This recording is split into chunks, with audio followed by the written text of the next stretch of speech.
Today Alan is going to show us how to make an awesome big kid chair out of dimensional lumber. Use a handsaw for way too long and build a flat seat out of 2x4's that have been glued together. So stay tuned as Alan shows you how to build this awesome chair.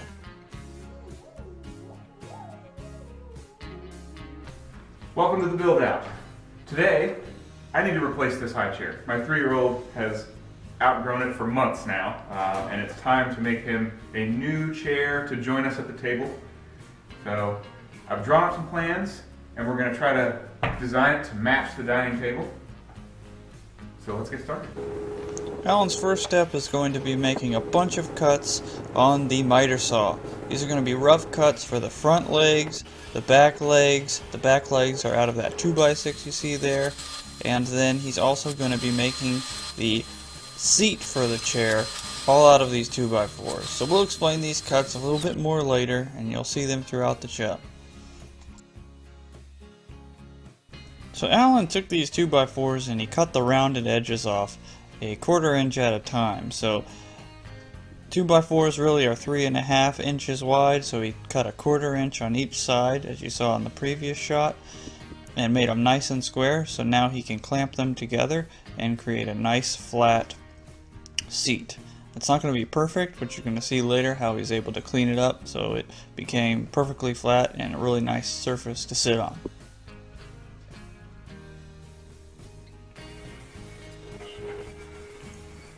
Now he's cutting his 2 front legs. 2 front legs. So now that I know this is the exact height of the front legs, it's actually about a 32nd of an inch shy of the 21 that I was shooting for. Got a little excited on the miter saw. I can use these actual pieces to mark the dimensions for the back legs. What we're going to ultimately want to do, the leg will come up like this way, and we're going to want it to keep its 1.5 inch dimension and come at an angle back that way. Now obviously I'll use a straight edge, but the leg's going to look something like that, and at some point further up we'll cut it off. So if it wasn't completely clear from that last shot, Alan's making a pretty creative solution so he doesn't have to do weird angle joinery for the back of the chair. So he's making a back leg that also acts as the back of the chair out of a 2x6. He'll then cut as much as he can with the table saw and then use a handsaw to finish. Look at how much twist, how much tension is in dimensional lumber. Alan is about to make this long cut with a handsaw because he doesn't have a circular saw. Please comment in the comment section telling Alan to buy a circular saw. In my defense, I do have a circular saw. I broke it. Okay, buckle up. Alan's gonna be sawing for a while. I'm gonna go take a nap.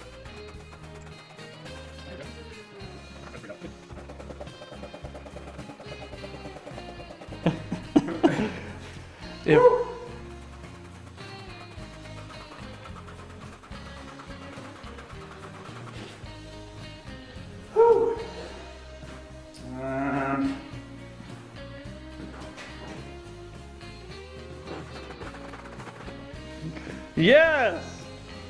Who wants a doorstop? Look at this Instagram I just made of him while he was doing that. Can I post this? That's fine. Oh, you can see my underwear.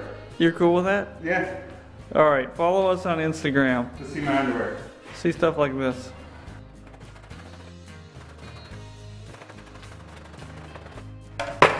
Look at the raggedy state of that nonsense. I need a circular saw. But back of the chair. That was terrible. Let's do it again.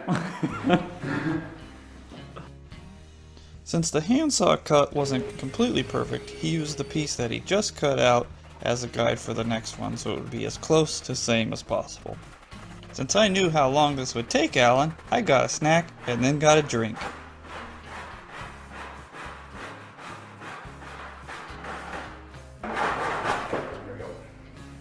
Yay!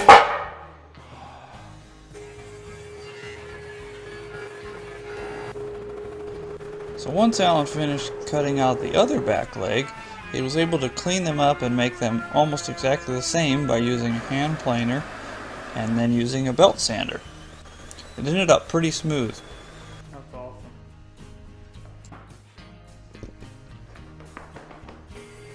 So now Alan's going to turn this 2x4 into a bunch of apron pieces.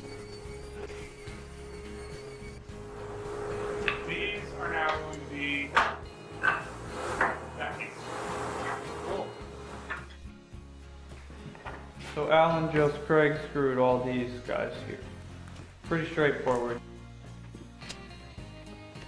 Remember those pieces of wood Alan glued together? Well, they didn't quite glue together perfectly, so out comes the hand planer again, and then I'm pretty sure we're going to see the belt sander in a second. This really works well. It makes a completely flat surface, and then he just cleans it up by trimming off the ends in the table saw. So Alan's going to cut notches out for the exact size of the legs of the table so they can fit into the seat. He lowered the blade so that it was the exact width of the legs for the chair, and now he's cutting out those squares so they'll fit perfectly.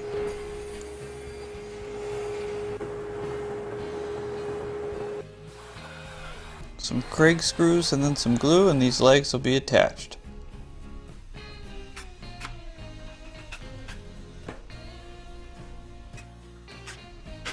At this point it had gotten really late, so we had to call it a night. So Alan went ahead and cut a bunch of pieces without me the next morning, so here's his tour to catch us up. This is the frame of the chair. Here I've got the apron with the pocket holes already drilled in place. These are the back legs with the back angle that we meticulously hand cut yesterday. The front legs are already attached. This is ready to go together. Over here on the workbench, I've assembled my Frankenstein back assembly. So I've got the vertical slats, the top and bottom rails, which I've split in half and labeled so I don't mix this up. But I've got pocket holes to attach to the back, and then 5 hidden screws so I can affix the vertical slats to the rails. And then once that's in place and attached to the chair, I should be able to glue and clamp this piece, give it a sanding, and it'll disappear. That's a pretty creative design. We'll see how it works. What do we have over here? This is the toddler station. So for right now, Taylor's too little to be able to get into the seat just by climbing up. So I've made a little step that will screw into the bottom portion of the legs. That when he's older, I can actually cut the legs on the chair to make them shorter. It's obviously a very rough chair. But for now, this will help him get in and out safely. Time to sand and assemble.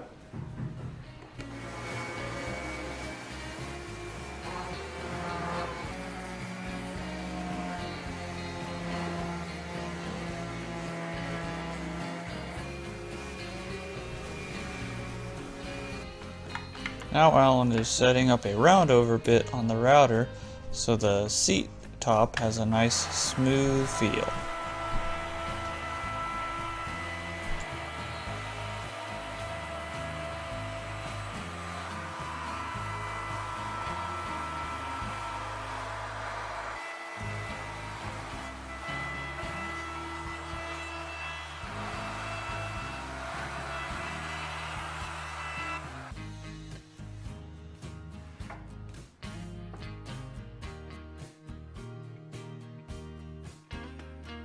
Glue and Craig screws to attach the seat to the legs.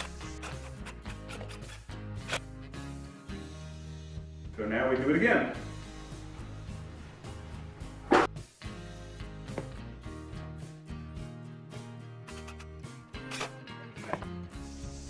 This is finally starting to look like a chair.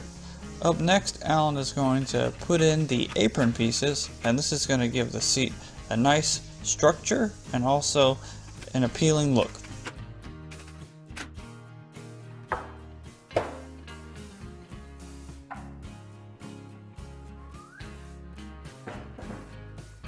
If it holds me, it'll hold a 3-year-old. Right now, I'm going to run the screws into the ends, gently, just to get them to bottom out. This way I'm not pre-drilling and then trying to run the screws in. These screws are self-drilling, so it should be okay.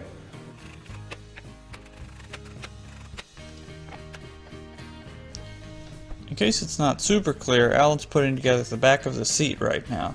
He's got a pretty cool design, which he's already explained, but it allowed him to use Craig screws to build this structure, and then it's all going to be hidden by 2 pieces of wood that he'll glue together at the end. Oh, fantastic. Now,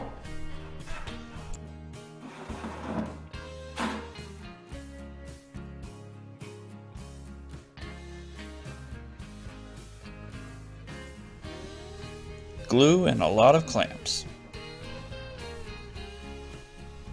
Currently, Alan is putting together the toddler step to get into the chair that he talked about a little bit earlier in the video, and he's using glue and Craig screws.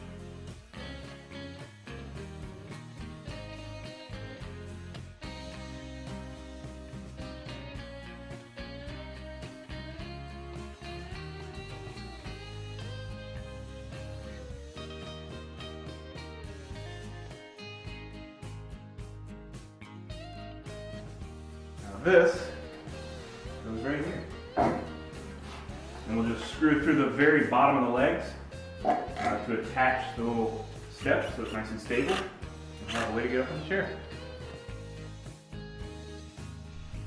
Alan, how many clamps do you want to put on this? I don't know. Let's put 1,000,000. All done. All constructed. At this point, he needs a chair. He's way outgrown the high chair, so we're going to go ahead and start using it in its raw, sanded form. Down the road, I'll wind up putting stain and polyurethane on it to match this table, actually.